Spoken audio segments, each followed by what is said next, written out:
प्यार, बिछोह और समंदर की बेरहम लहरों के बीच जिंदा बचने का एक जबरदस्त संघर्ष। ये वो सच्ची कहानी है जिस पर 2018 की मशहूर फिल्म अड्रिफ्ट बनी है। तो चलिए आज इस हैरत अंगेज दास्तान की गहराइयों में उतरते हैं। तो देखिए, हर कहानी की एक शुरुआत होती है और ये कहानी शुरू होती है एक बहुत ही खूबसूरत सपने से। ताहिती के नीले समंदर से लेकर कैलिफोर्निया के सुनहरे तटों तक 4000 मील की एक रोमांचक समुद्री यात्रा का सपना। पर वो कहते हैं ना, किस्मत को कुछ और ही मंजूर था। ये खूबसूरत सपना बहुत जल्द एक भयानक हकीकत में बदल गया। ये सिर्फ एक सफर नहीं रहा, बल्कि जिंदगी और मौत के बीच 41 दिनों तक चली एक अकेली साहसी जंग थी। तो चलिए सीधे कहानी के उस मोड़ पर चलते हैं जहां सब कुछ बदल गया। एक खतरनाक तूफान के बाद जब टैमी ओल्डहैम एशक्राफ्ट की आंख खुलती है तो वो खुद को एक तबाह हो चुकी नाव पर पाती है, खुले समुंदर में, बिल्कुल अकेली। जरा सोचकर देखिए कि हालत क्या रही होगी। नाव का मस्तूल टूट चुका है, इंजन वो स्टार्ट ही नहीं हो रहा। रेडियो पर मदद के लिए पुकार लगाओ तो कोई जवाब नहीं, और चारों तरफ दूर दूर तक जमीन का कोई नामो निशान नहीं, बस अंतहीन खामोश समुंदर। लेकिन सवाल ये है कि ये सब हुआ कैसे? ये तबाही आई कहां से? इस सवाल का जवाब जानने के लिए हमें थोड़ा पीछे जाना होगा। मतलब तूफान से करीब 5 महीने पहले, जब टैमी और रिचर्ड पहली बार मिले थे। चलिए उनकी कहानी के उस खूबसूरत शुरुआत पर एक नजर डालते हैं।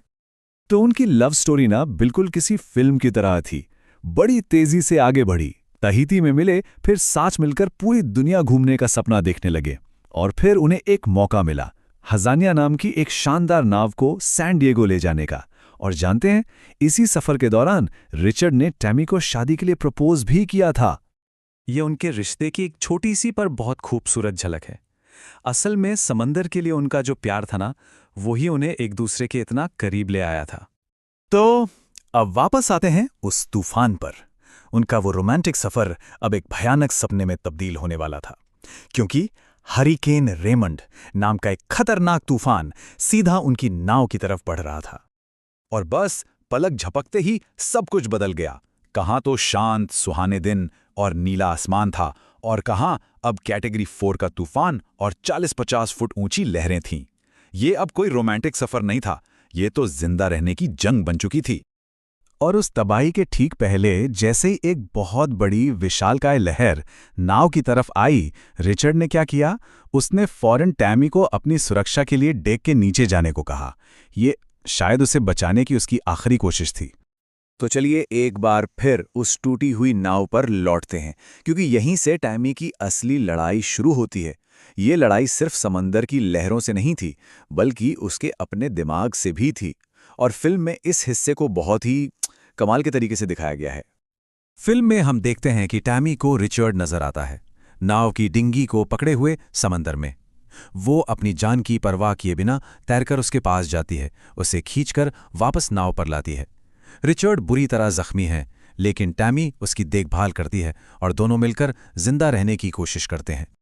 लेकिन यहां एक बहुत बड़ा सवाल है, क्या उसका सबसे मजबूत साथी रिचर्ड सच में वहां था, या ये सब कुछ और ही था? देखिए, जब कोई इंसान बहुत बड़े सदमे या तनाव से गुजरता है तो उसका दिमाग खुद को बचाने के लिए कभी-कभी ऐसी चीजें महसूस करने लगता है जो असल में वहां होती ही नहीं। इसे हैलुसिनेशन कहते हैं। ये एक तरह का दिमागी बचाव का तरीका है। और इस कहानी का सबसे दर्दनाक सच यही था। रिचर्ड उस तूफान में नाव से बह गया था, वो कभी वापस नहीं मिला। इसका मतलब तूफान के बाद से टैमी उस नाव पर बिल्कुल पूरी तरह से अकेली थी। रिचर्ड की मौजूदगी सिर्फ उसके दिमाग का एक वहम थी, जिंदा रहने की एक कोशिश। तो ये तो हुई फिल्म की बात।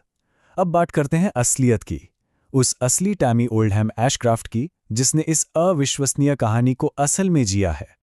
41, ये सिर्फ एक नंबर नहीं है, 41 दिन। सोचिए, 41 दिनों तक टैमी ओल्डहैम एशक्राफ्ट समंदर में अकेली जिंदा रही।